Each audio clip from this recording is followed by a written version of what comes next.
시간 함께 신앙 고백 하시면서 우리 예배의 자리로 나아가겠습니다.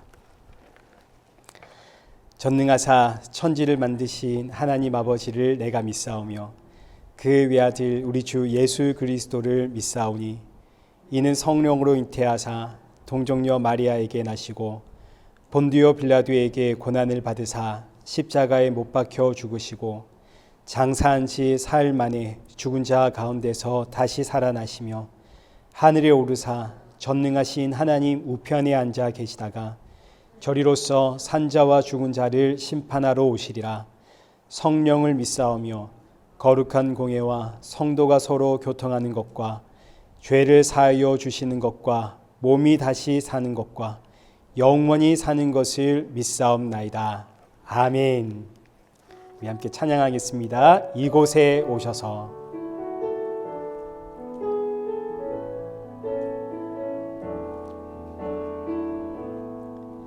하늘의 문을 여소서 이곳을 주목하소서 주를 향한 노래가 꺼지지 않으니 하늘을 열고 보소서 이곳에 임재하소서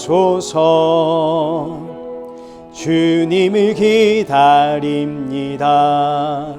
기도의 향기가 하늘에 닿으니 주여 임재하여 주소서 이곳에 오셔서 이곳에 앉으소서 이곳에서 드리는 예배를 받으소서 주님의 이름만이 오직 주의 이름만 이곳에 오셔서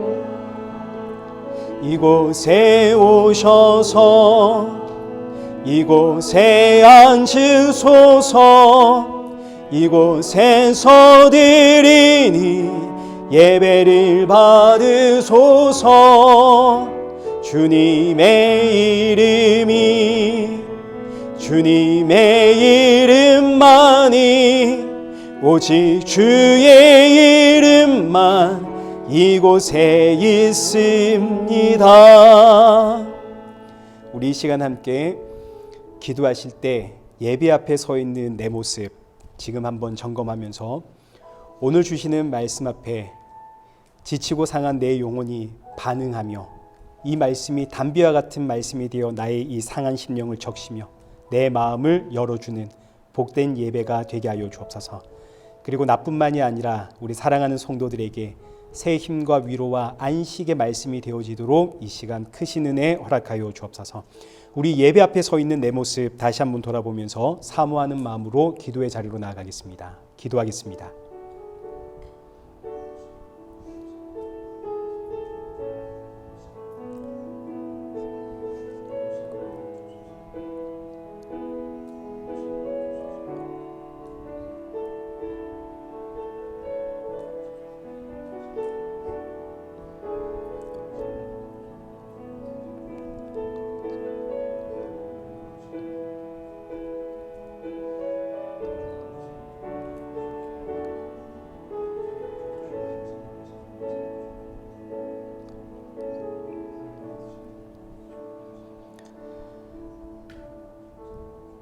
살아계신 하나님 아버지, 오늘 우리를 이 예배 자리로 인도하심에 감사를 드립니다. 지치고 상한 심령들 이 자리에 모였사오니 오늘의 예배가 사랑하는 성도들에게 위로와 평안과 안식의 예배가 되어지도록 은혜 부어 주옵소서. 주가 주시는 생명의 말씀으로 새롭게 시작하는 이 한 주를 버텨내며 날이 갈수록 예수 그리스도의 십자가의 은혜와 사랑이 더욱더 충만해지는 성도가 되도록 인도하여 주옵소서. 예수님의 이름으로 기도드리옵나이다. 아멘. 우리 함께 교독문 제79번을 교독하시겠습니다.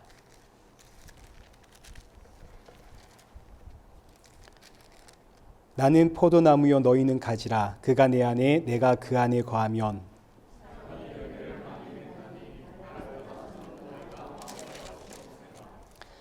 사람이 내 안에 거하지 아니하면 가지처럼 밖에 버려져 마르나니 너희가 내 안에 거하고 내 말이 너희 안에 거하면 무엇이든지 원하는 대로 구하라. 너희가 열매를 많이 맺으면 내 아버지께서 영광을 받으실 것이요 아버지께서 나를 사랑하신 것 같이 나도 너희를 사랑하였으니 내가 아버지의 계명을 지켜 그의 사랑 안에 거하는 것 같이.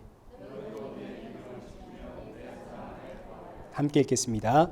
내가 이것을 너희에게 이름은 내 기쁨이 너희 안에 있어 너희 기쁨을 충만하게 하려 함이라.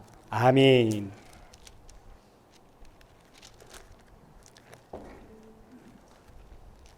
찬송가 29장 함께 찬양하겠습니다.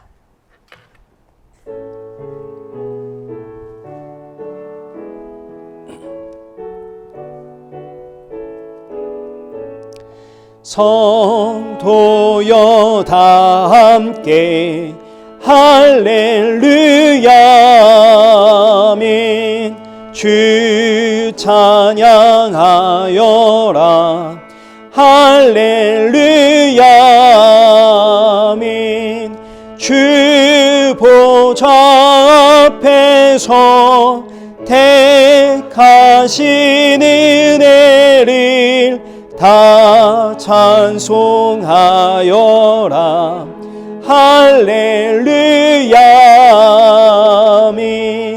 만문이 열어라 할렐루야 아멘. 온 하늘 울려라 할렐루야 아멘. 인도자 되시며 친구가 되신 주 그 사랑 끝없다 할렐루야 아멘. 주 찬양하여라 할렐루야 아멘. 찬양인 끝없다 할렐루야 아멘. 거룩한 집에서 은총 기리며 늘 찬송 부르자 할렐루야 아멘. 우리 성경 봉독하시겠습니다. 우리 보실 말씀 마가복음 4장 35절에서 41절까지의 말씀입니다. 우리 한 절씩 교독하시겠습니다.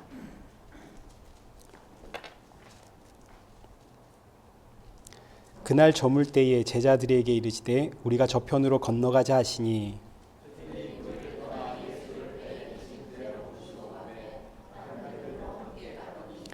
큰 광풍이 일어나며 물결이 배에 부딪혀 들어와 배에 가득하게 되었더라.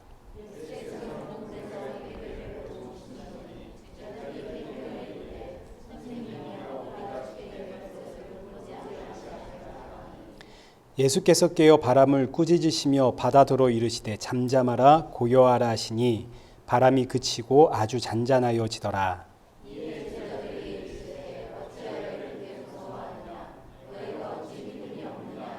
함께 읽겠습니다. 그들이 심히 두려워하여 서로 말하되 그가 누구이기에 바람과 바다도 순종하는가 하였더라. 아멘. 우리 교회 소식 알려드리겠습니다. 다음 주 대표기도는 허지혜 집사님 대표기도 해 주시겠습니다.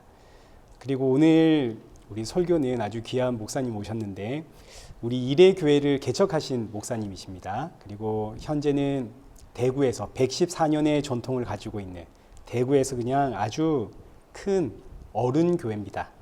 통합측 교회고 이제 대구 침산교회를 지금 현재 담임하고 계시는 우리 이종진 목사님께서 말씀을 전해 주실 텐데 우리 말씀 전해 주실 때 여러분 정말 아주 많은 은혜 받으시기를 제 기도합니다. 날씨가 지금 너무너무 좋습니다. 이 휴가철인데 휴가도 좋지만 날씨가 좋을수록 우리 주와 함께하는 그 나라는 얼마나 좋을까, 우리 그거를 이제 묵상하시면서 그날 사모하는 우리 일회교회 되었으면 좋겠습니다. 그날이 도적같이 오니까 여러분 늘 깨어 있어 기도하십시오. 그리고 우리 김혜영 권사님 LA 다녀오셨죠? 예, 잘 다녀오셨습니다. 감사합니다. 우리 계속해서 또 새로운 이제 청년들, 지금 우리 여름에 다 지금 휴가 가고 빠지는 이 시간에 또 저희 교회를 찾아오셨습니다. 아유, 감사합니다. 그냥 가지 마시고 예배 후에는 교제하고 가십시다. 네, 고맙습니다. 우리 시간에는 은혜 아니면 살아갈 수가 없네, 우리 함께 찬양하시면서 우리 준비하신 헌금 하나님 앞에 올려드리겠습니다.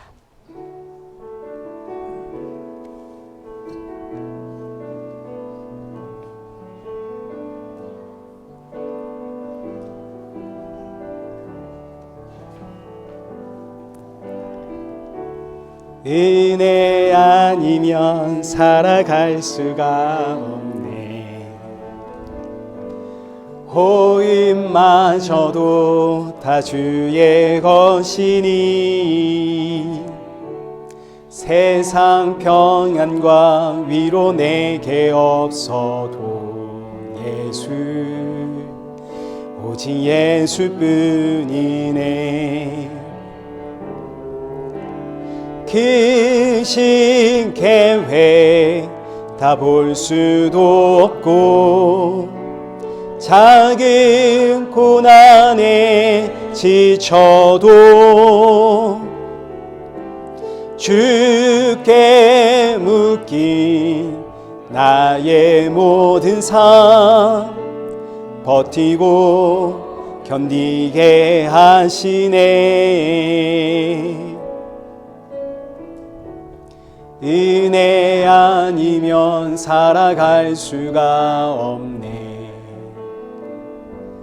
나의 모든 것 다 주께 맡기니 참된 평안과 위로 내게 주신 주 예수, 오직 예수뿐이네. 기도하겠습니다. 살아계신 하나님 아버지, 감사합니다. 이 시간 주님 앞에 빈손으로 오지 않게 하신 감사합니다. 비록 우리가 드리는 것은 작은 예물이지만 그러나 이 예물을 준비할 때마다 날 위해 십자가에 죽으신 예수 그리스도를 기억하게 하시고 돌아가는 성도들의 마음속에는 그 십자가의 보혈이 충만케 하여 주옵소서.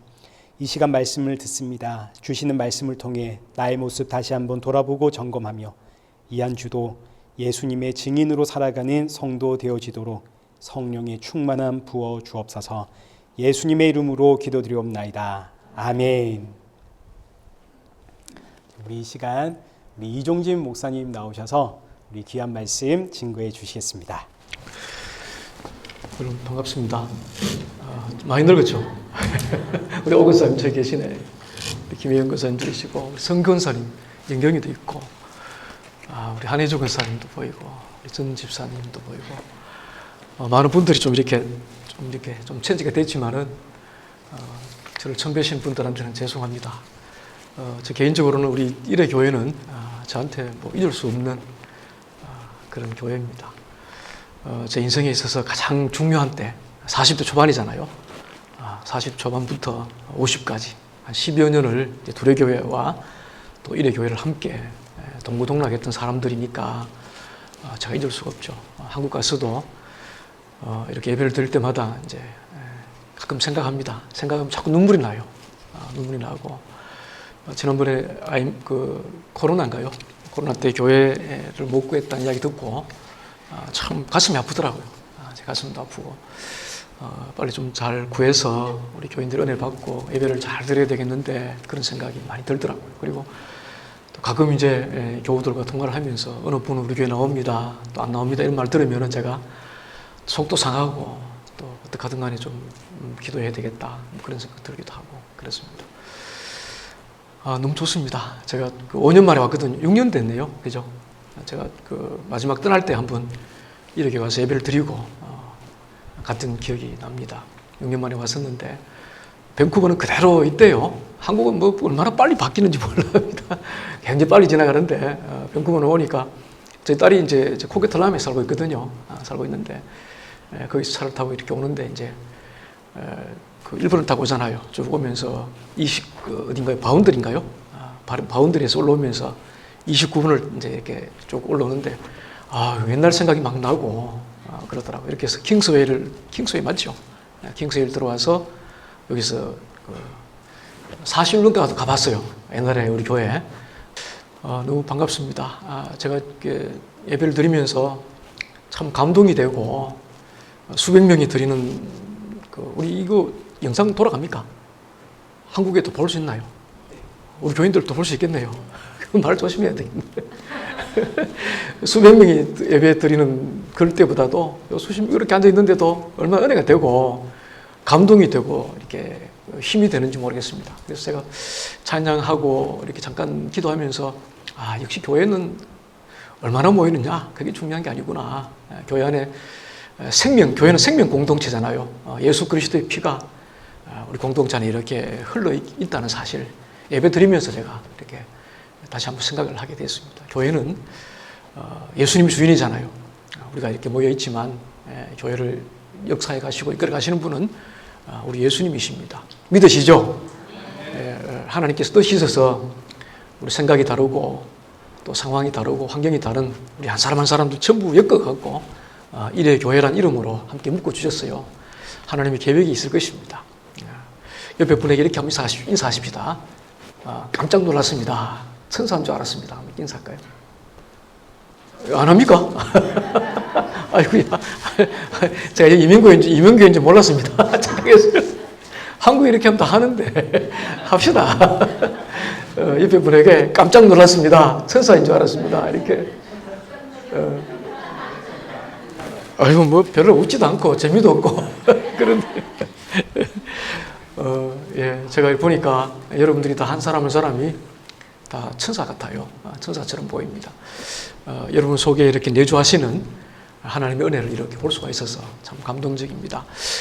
어쨌든 힘내시고 이 교회를 좀 잘 지켜가시고 또 이 교회를 통해서 하시고 싶어 하신 하나님의 뜻을 목사님을 중심으로 해서 여러분 잘 이루어 드릴 수 있으면 좋겠습니다. 그래 하실 거죠? 아멘 좀 하소. 그래 하실 거죠?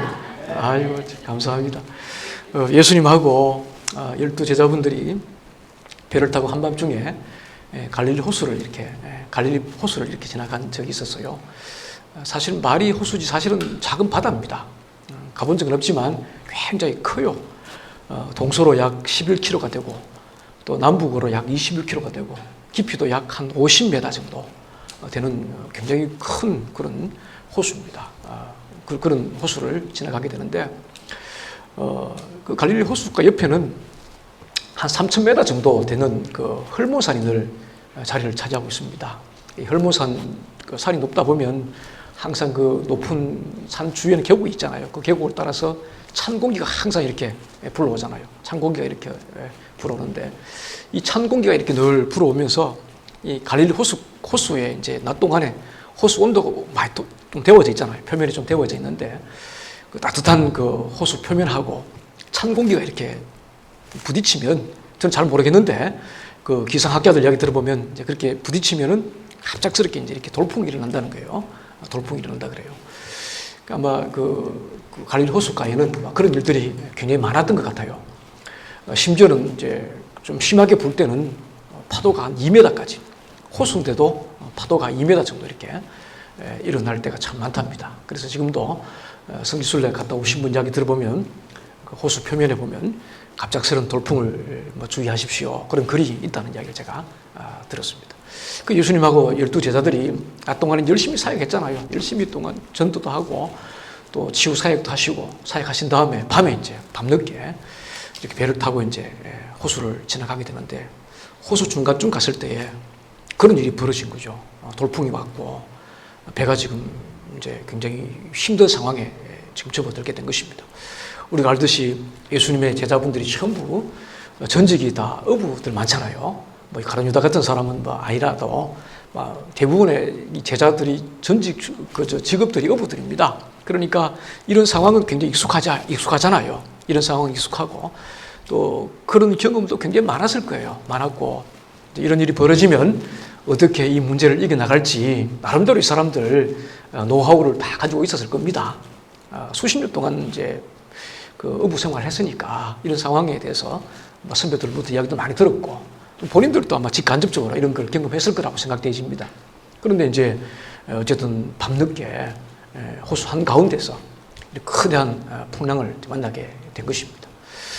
아마 나름대로 최선을 다했겠죠. 나름대로 물을 퍼내기도 하고 그 다음에 뭐 노를 그냥 뭐 이렇게 저어가기도 하고 또 사람들 한꺼번에 이쪽으로 또 모인다든지 뭐 그렇게 해서 나름대로 어떤 이 상황을 극복해 보려고 최선을 다했을 거라고 생각되집니다. 그러나 어쩔 수 없는 한계 상황이 있습니다.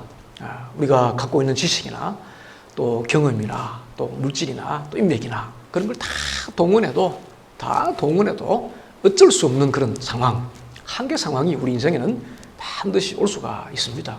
이건 누구도 예외일 수가 없는 거예요. 어느 누구도 여러분 이건 예외일 수가 없습니다. 뭐 여러분들이 아시는 분들은 아실 겁니다만 제가 10년간 이민 목회를 한 다음에 한 3년 정도 이제 트럭 드라이버를 했습니다. 북미 우리 교회 서 집사님도 그렇고 우리 이민호 집사님도 이제 트럭 드라이버를 지금 하고 계십니다. 어디 지금 위스콘신 계시나요? 지금 어디 계시나요? 모르세요? 알아야 기도하지.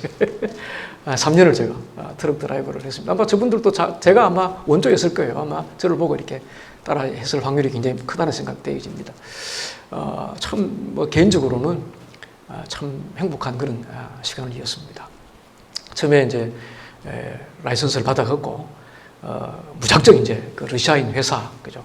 러시아인 회사에다가 이력서를 넣었는데 마침 그 회사에서 저를 이제 합격을 시켜주셔서 이제 저 이란 친구인가요? 이란 젊은 친구하고 둘이서 이제 24시간 차를 끌고 갑니다. 밴쿠버에서 그 회사는 주로 이제 연어가 많잖아요. 연어를 싣고 이제 가는 그런 회사였는데 한 번 실으면 한 50만 브로치를 싣습니다.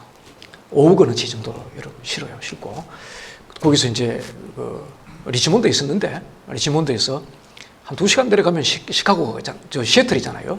시애틀에서 90분을 타고 한 2,100마일 정도 가면은 2,300마리, 수입사님 한 300마리 되죠. 가면 이제 시카고가 나와요. 거기서 이제 한번 연어를 좀 갖다 전달하고 딜리버리하고 거기서 또 한 1,000마일 가면 보스턴 동부 쪽으로 내려가면 보스턴이 나옵니다. 보스턴에 가서 조금 더 좀 딜리버리하고 거기서 한 200마일 올라오면 뉴욕이 있습니다. 뉴욕에서 이제 다 이제 딜리버리 끝내고 거기서 한 몇백 마일 내려가면 또 오하이오 가서 또 건축 자재를 싣고 그 다음에 이제 밴쿠버로 돌아오는 캘거리를 통해서 돌아오든 아니면 밴쿠버를 돌아오든 여러 걸 한 4개월 정도를 제가 했었는데 24시간 계속 이제 이렇게 하게 됐죠. 그 이야기 하고 싶은 건 아니고 트럭 드라이브 하면서 좋은 사람들 많이 만났는데 그중에 한 사람을 여러분들한테 잠깐 소개시켜드리고 싶습니다. 지금은 이제 이 세상에 없는 분입니다. 저보다 나이가 한 6살 정도 어린 동생인데 트럭 드라이브 하면서 이제 사귀게 됐어요. 이 친구 예수를 안 믿는데 그러나 이제 제가 목사인 줄 알고 또 굉장히 저를 존중해주고 제가 가끔 2달에 한 번씩 이제 저기 아보초보대 한인 장로교회 거기 설교 목사가 있으면서 제가 그 일을 했거든요. 2달에 한 번 정도는 아보초보대가 설교하게 될 때면 이분이 아무리 바빠도 일을 안 갑니다. 일 안 가고 자기 부인하고 식구들 둘을 데리고 이제 와서 예배를 드려요. 예배를 드리고 은혜를 받고 그러면서 또 가요. 그래서 제가 전도하고 싶었죠. 이름이 이제 이성열인데 아무리 서집사님 잘 아실 겁니다. 똑똑한 친구예요. 연세대학교 경영학과 나와갖고 미국에서 회계사도 하다가 이제 밴쿠버에서 트럭을 하는 드라이버인데 너무 저를 잘 따랐습니다. 목사님 그러면서 쫄쫄 따라다니고 해서 제가 전도하려고 많이 애를 썼어요. 근데 잘 안 돼요. 워낙 똑똑하니까 잘 안 돼요. 근데 자기 부인이 이제 개토릭 신자니까 부인이 이제 성당 가니까 가끔은 이제 성당 따라가는가 봐요. 그 제가 이제 트럭 드라이브 하면서 목표를 세워둔 게 이 친구를 꼭 전도를 해야 되겠다. 제가 지금 목회를 하진 않고 또 트럭 드라이버로 이렇게 하고 있지만은 그래도 하나님 저 친구 꼭 제가 전도하고 싶습니다. 그래서 가끔 제가 이제 이야기를 하잖아요. 너 이래 살면 안 된다. 너 이래 살다 죽으면 어떡할래? 그러면 아이고 목사님 좀만 기다리십시오. 제가 곧 교회 다닐게요. 말은 그렇게 해요. 그런데 이 친구의 꿈이 있었습니다. 어떤 꿈이 있었냐면 돈을 많이 벌고 싶어요. 돈을 많이 벌어서 요즘은 이제 있는지 모르겠습니다. 옛날에 제가 두레교 목회할 때 그 장모집이라고 그 문장모님 지금 계세요? 밴쿠버 계십니까? 그 장모집을 했어요. 우리 김혜영 우리 권사님도 거기서 일을 하시는 게 제가 기억나는데 거기 가면 이제 그 가끔 한국에서 이제 이렇게 좀 가수들 또 이렇게 불러놓고 공연도 하잖아요, 그죠? 노래도 하고 이렇게 해서 우리 한성엽 집사님 아직 계세요? 지금 계십니까? 그 이제 그런 일을 하고 싶어 하더라고. 이 친구가 돈을 많이 벌어서 밴쿠버에서 제일 큰 한인 식당을 하나 사고 싶어 하더라고. 그거 사서 그리고는 이제 거기다가 이제 한국에서 유명한 뭐 조영남 같은 사람들 또 뭐 그런 사람들 불러가 이제 자기 이야기는 그래요. 불러서 이민자들이 다 외롭잖아요. 외로우니까 좀 그래도 좀 저렴하게 좀 돈을 받고 식사도 대접해드리고 또 정기적으로 사람들 초청해서 또 이렇게 위로도 하고 뭐 그런 꿈을 갖고 있어요. 좋잖아요. 예수를 안 믿는데 돈을 많이 벌어서 잘 먹고 잘 살겠다 그런 게 아니고 큰 식당을 사서 밴쿠버에 있는 이민자들을 위로하고 싶은 그런 일을 하고 싶다고 그 이야기할 때마다 그런 이야기를 늘 해요. 그러니까 자기는 돈을 많이 벌어야 된다 그런 이야기 하는 거예요. 그래서 근데 이제 이 친구가 그런 이야기 할 때 믿어지더라고요. 왜냐하면 워낙 똑똑한 친구고 또 계산을 잘해요. 경영학을 공부해서 그런지 앞뒤 뭐 정확하게 계산하고 하다 보니까 금방 될 것 같아요. 그래서 영어도 잘하니까 그래서 금방 또 트럭 또 하나 더 사고 그 다음에 또 뭐 또 그 학원도 하나 만들어가 자기가 직접 이제 외국인들 또 훈련시키고 또 세컨 드라이버로 이렇게 보조 드라이버로 시켜서 또 일하기도 하고 이렇게 해서 돈 버는 게 눈에 보이더라고. 뭐 그런 찰나에 제가 이제 전도도 못하고 이제 한국에 제가 콜링 받아서 들어갔었는데 한국에 들어가 있을 때 3일마다 한 번씩 전화를 와요. 트럭 드라이브 하다 보면 외롭잖아요. 그런 전화를 자꾸 하는데 3일에 한 번씩 전화를 합니다. 목사님 이번에는 돈 얼마나 벌었습니다. 몇 마일 뛰었습니다. 얼마나 벌었습니다. 한 3일 전에 저한테 전화가 왔는데 그때 뭐라 그랬느냐. 목사님 저 이번 달에 조금 많이 벌었습니다. 얼마 벌었는데 저 26,000불 벌었습니다. 별로 안 놀라십니까? 그래 벌어요 다들? 그래 벌고 살아요? 26,000불을 벌었다 그러더래요. 굉장히 많이 벌었잖아요. 뭐 차가 몇 대 되니까 2대쯤 되니까 막 이렇게 하고 그 다음에 이렇게 해서 하다 보니까 그 달은 많이 벌었는 것 같아요. 너 많이 벌었네. 조금만 기다리면 제가 꿈을 이룹니다. 이러더라고요. 근데 그런 이야기 듣고 금방 되겠지 그래 생각을 했습니다. 그리고 이제 3일쯤 지나니까 갑자기 그냥 자기 부인이 울면서 저한테 이제 전화가 왔습니다. 자기 부인도 이제 굉장히 가까웠습니다. 또 잘 따랐고 그래서 자기 남편이 텍사스에서 이렇게 사고를 당해서 갑작스럽게 적사를 했다는 거예요. 충격이었습니다. 충격이었어요. 3일 전에 제가 통화를 했고 그때 웃던 모습이 밝게 웃으면서 목사님 좀만 기다리면 제가 꿈을 이루고 꼭 교회 다니겠습니다. 그렇게 했던 기억이 생생한데 충격적인 그런 사건이었죠. 그럼 부인이 뭐 그냥 뭐 이성을 잃어버린 겁니다. 이성을 잃어버린 거예요.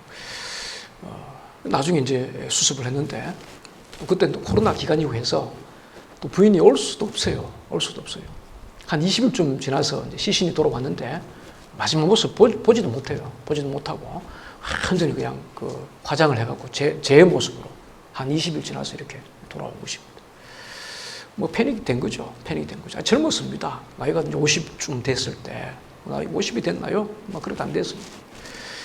나중에 이제 이 부인이 이걸 좀 해결을 해야 되는데 잘 못하니까 저한테 자꾸 연락이 왔어요. 저도 영어도 잘 안 되는데 자꾸 연락이 왔어요. 나중에 이제 그 텍사스 경찰서에서 저한테 리포트를 보내왔어요. 리포트를 이렇게 보니까 100% 자기 잘못이 아니에요.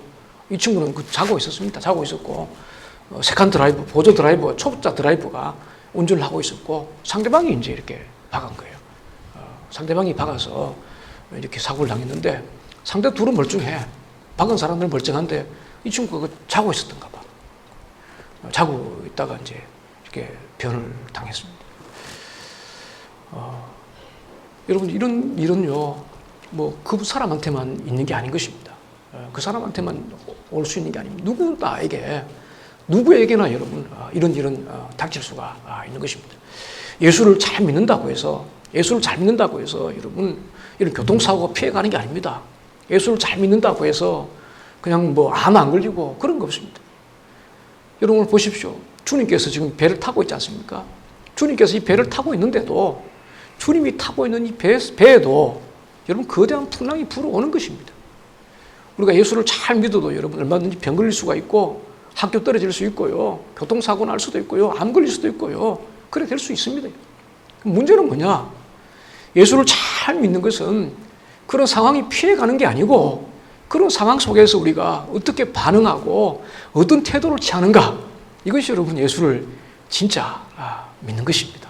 사고 앞에서, 실패 앞에서, 질병 앞에서 내가 어떻게 반응하고 어떻게 해석을 하고 어떤 태도를 취하는가, 이게 이제 신앙의 모습입니다. 여러분 오늘 예수님과 제자들이요 배를 타고 갈릴리 호수를 지나가는데 여러분 호수를 지나가자고 누가 제안했습니까? 오늘 35절에 보니까 뭐 베드로가 여러분 예수님한테 선생님 호수를 지나갑시다 그렇게 제안한 게 아닙니다.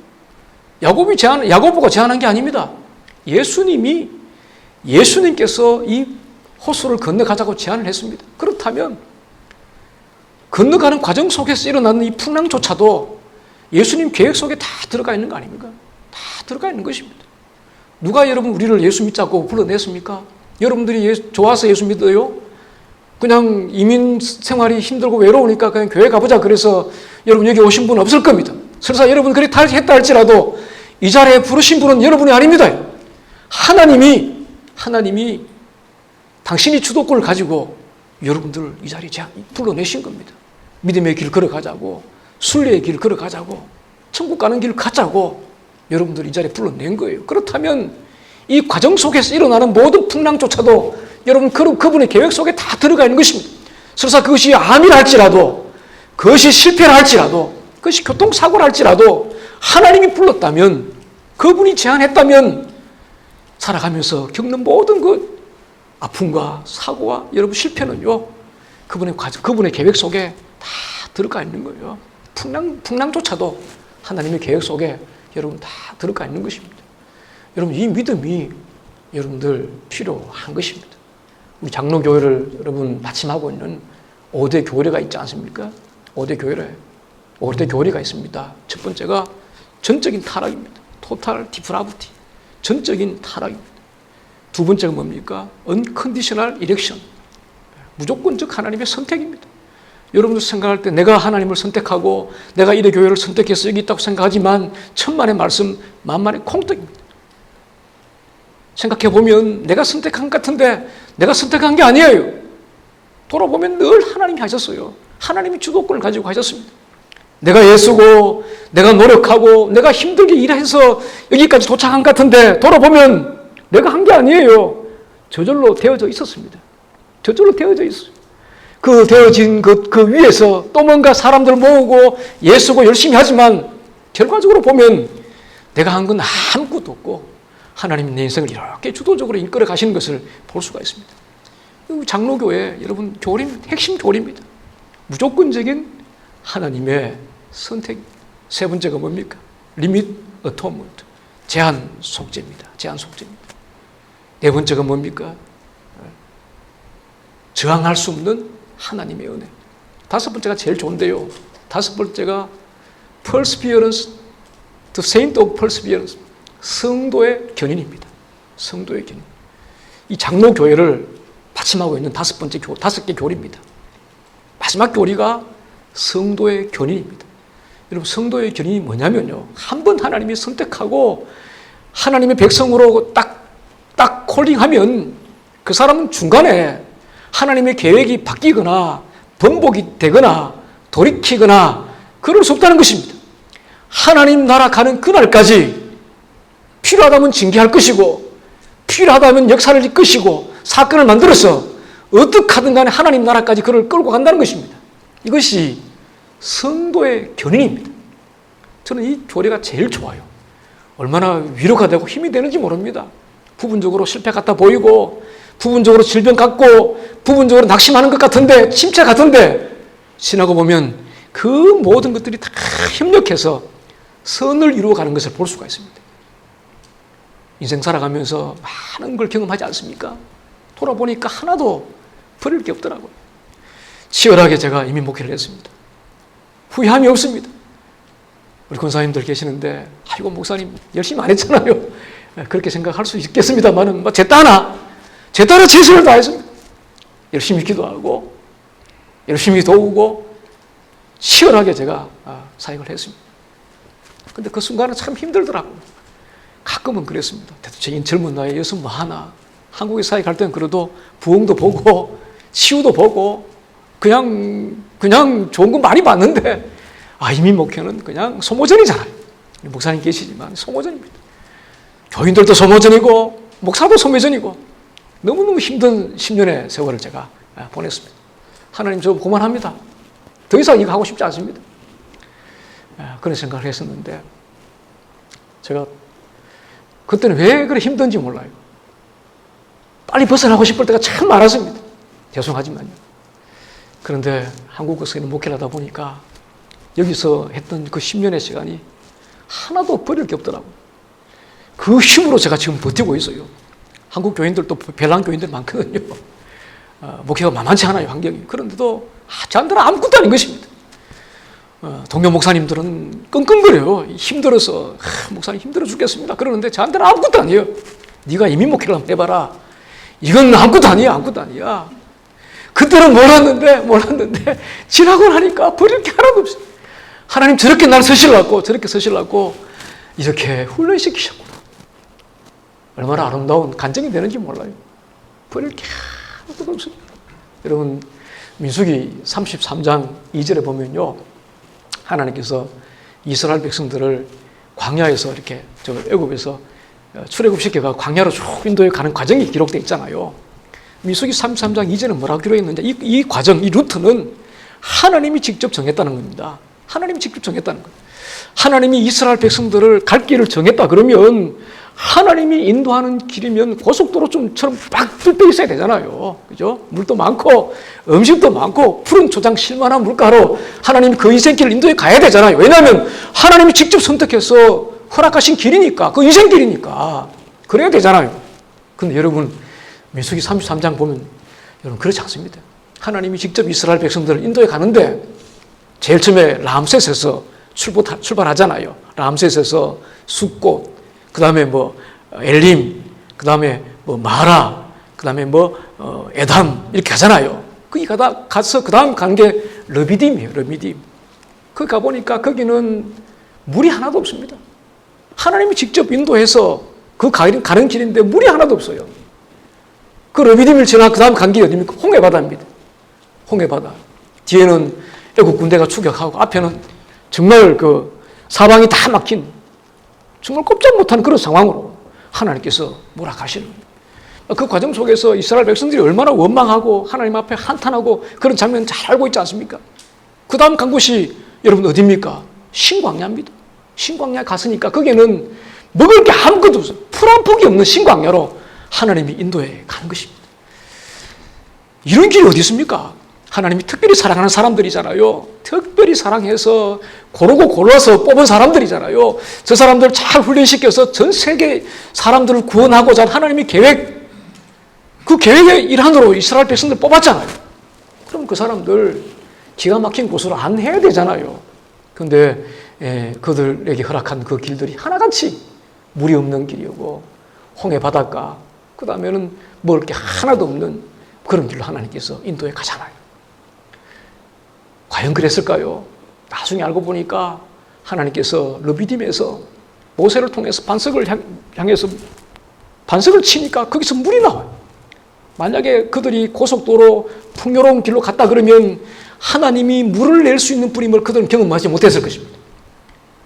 우선은 힘들었지만 그런 과정을 지나면서 하나님이 반석을 쳐서 물을 내시는 그 하나님인 줄 그들이 깨닫게 되었습니다.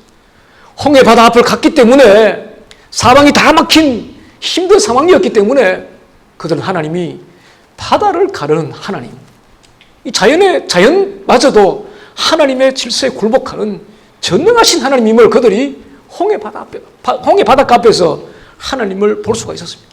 만약 그런 경험 안 했다면 하나님은 그저 그냥 이방 신 중에 하나로 생각했을 것입니다. 그런데 보십시오. 출애굽 1세들, 2세들이 하나님이 바다를 갈라내신 하나님을 직접 목격하잖아요. 르비딤에 가서 여러분 하나님께서 자신들의 굶주린 배를 채울 수 있는 만나를 보내주고 그리고 메추라기를 보내주신 하나님.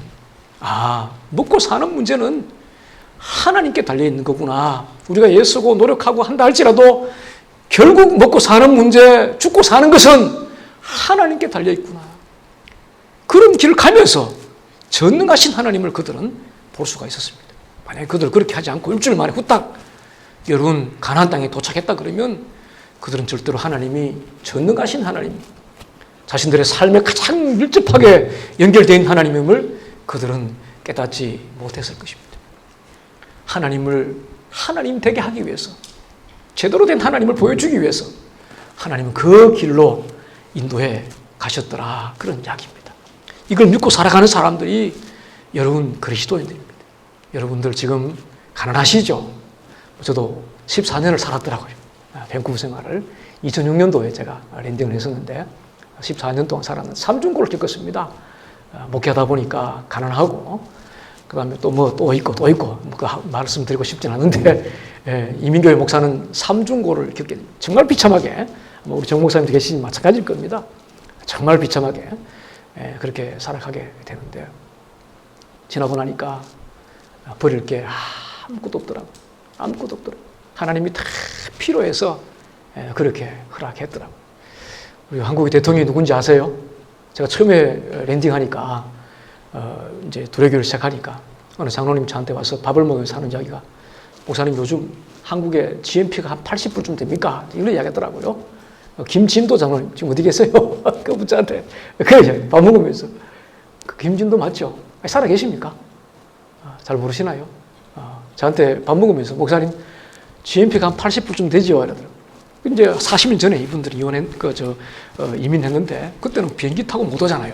전부 배를 타고 오는데 2달씩 걸려가 오는데 그때는 무슨 인터넷이나 이런 게 없으니까 딱 이민 오고 난 다음부터는 한국에 뭐 이런 거 신문 이런 거 안 보니까 완전히 단절이 되니까 자기가 올 때 그때 40, 50년 전에 한국 상황이 똑같은 머릿속에 들어가 있는 거라.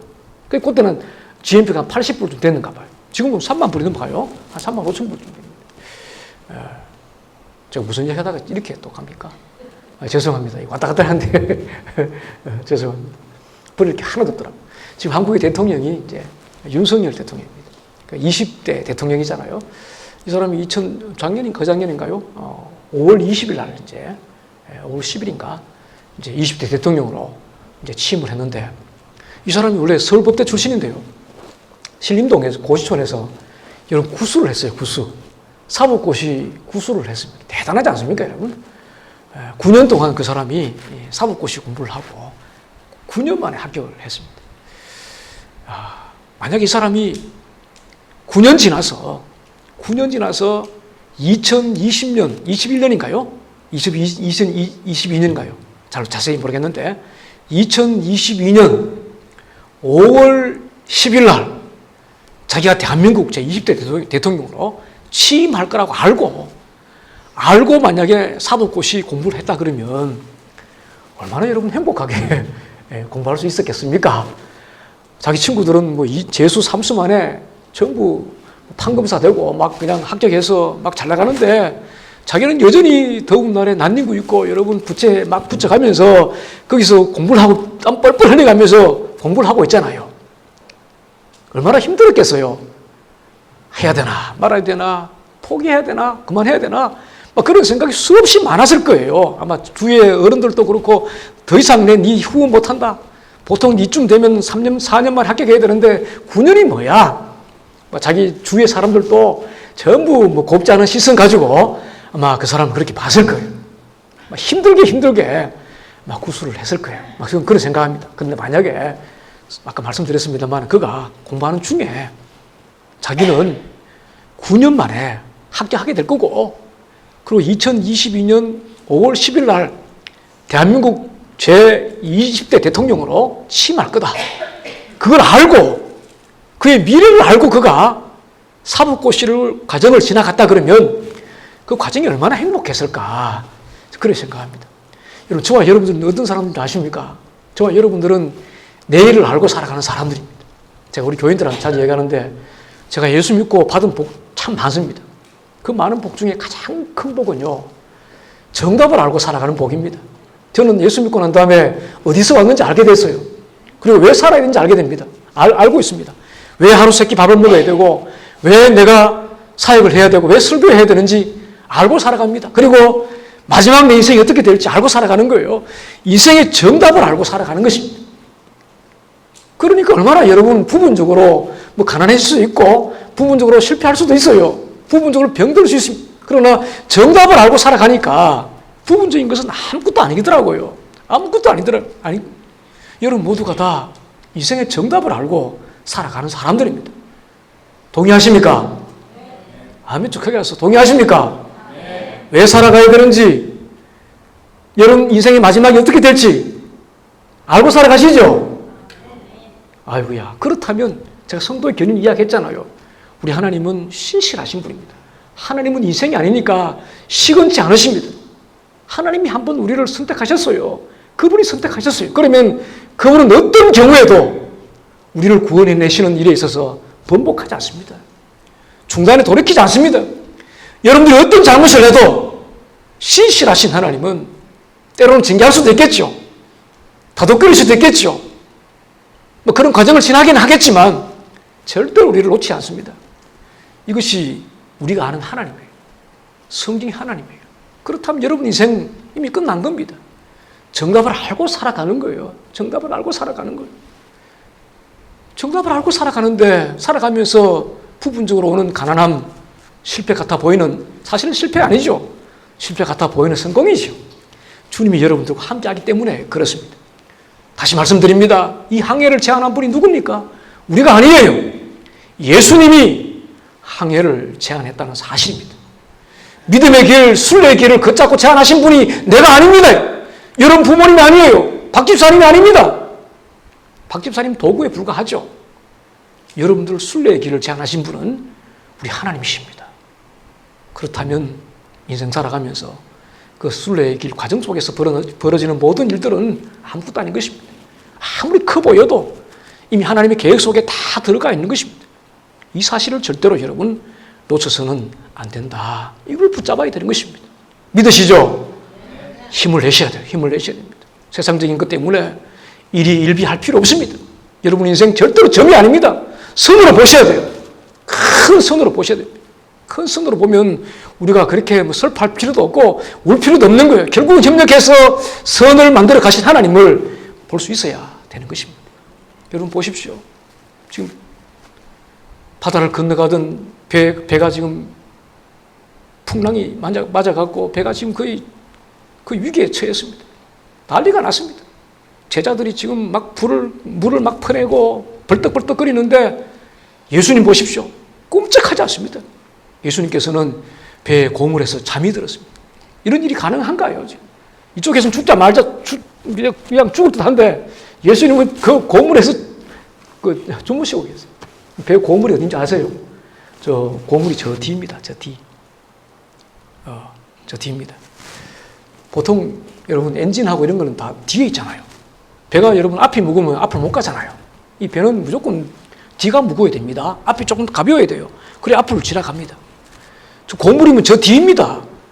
저 뒤는 지금 제일 무거운 곳입니다. 상식으로 한번 생각해 보십시오. 지금 배가 지금 물이 들어오면 어디서부터 들어오겠어요? 앞에서부터 물이 들어올까요? 뒤에서부터 물이 찰까요?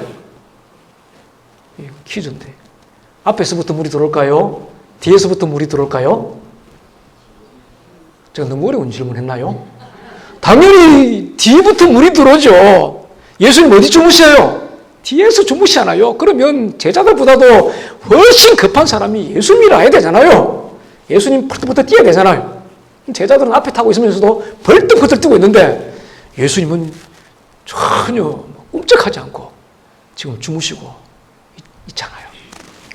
여러분 잠자는 자와 깨어있는 자의 차이입니다. 겉으로 볼 때는 예수님이 주무시고 제자분들은 눈을 팍 뜨고 그냥 열심히 노를 젓는 것 같지만 영적으로 보면 정반대입니다. 정반대입니다. 예수님이 지금 깨어 계시고 제자들은 전부 지금 주무시고 계신다. 그런 이야기입니다. 여러분, 영적인 눈을 떠야 됩니다. 하나님이 어디서 일하고 계시는지 잘 보고 하나님과 함께 동행하는 삶을 살아야 됩니다. 여러분들은 특별하게 하나님 앞에 픽업된 사람들입니다. 다 픽업돼서 하나님 픽업하신 분들.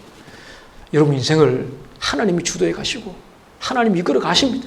세상 일 때문에 그렇게 너무 그냥 죽을 사람처럼 그냥 인상 쓰고 그렇게 살아갈 필요가 없다. 한번 따라가요. 따라합시다. 나는 정답을 알고 정답을 알고 살아갑니다. 믿으십니까? 여러분 끝을 아시죠? 끝을 알고 살아가는 세상 것 때문에 그렇게 영적인 그런 좀 이렇게 그 어려움을 안 당했으면 좋겠어요. 그런 것들 눈 하나 치카씩 감으면 금방 지나갑니다. 금방 지나고 다시 하나님이 우리를 이끌어갑니다. 마지막으로 이야기만 하나 간증이 아니고 애화 하나만 이야기하고 마치겠습니다. 너무 길었나요? 너무 좋아서 제가 길었습니다. 어느 고등학교 수업 시간에 미술 수업 시간에 있었던 이야기입니다. 선생님이 학생들한테 과제를 하나 주면서 그림을 한번 그려보라 그랬어요. 그게 뭐냐면 평화에 대한 그림을 한번 그려보라고 과제를 준 겁니다. 아이들이 이제 각자 평화에 맞는 그런 그림을 그리는데 어떤 아이는 저 푸른 그 초원 위에서 한가롭게 그 풀을 뜯고 양을 그리기도 하고, 또 어떤 아이는 비둘기를 그리기도 하고, 또 어떤 아이는 초가집이 이렇게 꿀뚝이 있는데 꿀뚝에서 이렇게 연기가 싹 흘러오는 거 평화롭잖아요. 그죠? 평화롭잖아요. 그런 그림을 그린 아이도 있고. 근데 수많은 그림 중에 대상을 받은 그림이 참 궁금하지 않습니까? 대상을 받은 그림이 참 재미가 있습니다. 한 밤입니다. 캄캄한 밤에 지금 거대한 태풍이 불어옵니다. 태풍이 불어오고 막 비바람이 막 몰아치는데, 그리고 그런 날씨 가운데 깎아지르는 듯한 절벽이 하나 있는데, 그 절벽 한가운데 새 한 마리가 둥기를 틀고 있는 겁니다. 새 한 마리가 둥기를 틀고 있는데 그 어미새가 그 둥지 안에서 새끼새를 이렇게 품고 있는데, 그 새끼새가 그 어미새 품속에서 새가 잠이 들어있는 그림입니다. 지금 밖에는 지금 난리가 났습니다. 막 태풍이 불고 막 비바람이 몰아치고 그냥 난리가 난 것처럼 요동을 치는데 그 새끼새는요, 밖에 어떻든 말든 신경 안 씁니다. 그 어미 품속에서 새가 잠들어 있는 그 그림이 대상을 받았습니다. 밖에서 어떤 일이 벌어져도 우리가 다 하나님 품속에 있잖아요. 하나님 품속에 있잖아요. 어떤 상황 속에서도 여러분 굴하지 말고 끝까지 여러분 인생길 주도해 가실 그 하나님 품속에서 새근 잠들어 있을 수 있는 평안함을 누릴 수 있는 남은 순례의 길이 될 수 있기를 주의 이름으로 간절히 축복합니다. 기도하십시다. 전능하신 하나님 아버지, 감사합니다.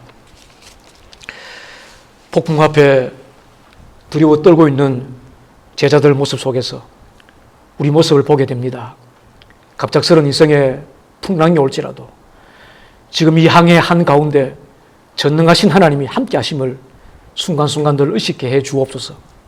이 모든 것까지도 하나님의 작품이며 계획인 것을 보게 하셔서 지금 그 하나님의 은혜를, 하나님의 존재를 늘 의식하며 그분을 깨울 수 있는 힘을 주옵소서. 그리해서 이 아픔의 긴 터널을 통과한 먼 훗날 이 과정을 허락하신 하나님께 진심으로 감사할 수 있는 성숙함도 저희들에게 주옵소서. 예수님의 이름으로 간절히 기도드리옵나이다. 아멘. 이제는 우리 구주 예수 그리스도의 은혜와 하나님 아버지의 무한하신 사랑과 성령의 감동, 감화, 교통, 충만하심이 갈릴리 호수를 건너가자고 제안하신 분이 주님이심을 기억하고 순례의 길, 좁은 길, 믿음의 길, 신앙의 길을 걷자고 제안하신 분이 주님이심을 기억하고 이 과정 속에서 일어나는 모든 문제마저도 하나님의 계획 속에 있음을 믿고 신실하신 하나님 붙들고 끝까지 힘있게 순례의 길을 걷기로 결단하는 이 자리에 참여한 우리 일의 교회 성도들 머리 위에, 이들의 가정과 직장과 삶의 현장 위에 지금부터 영원토록 함께 하시기를 간절히 축원하옵나이다. 아멘.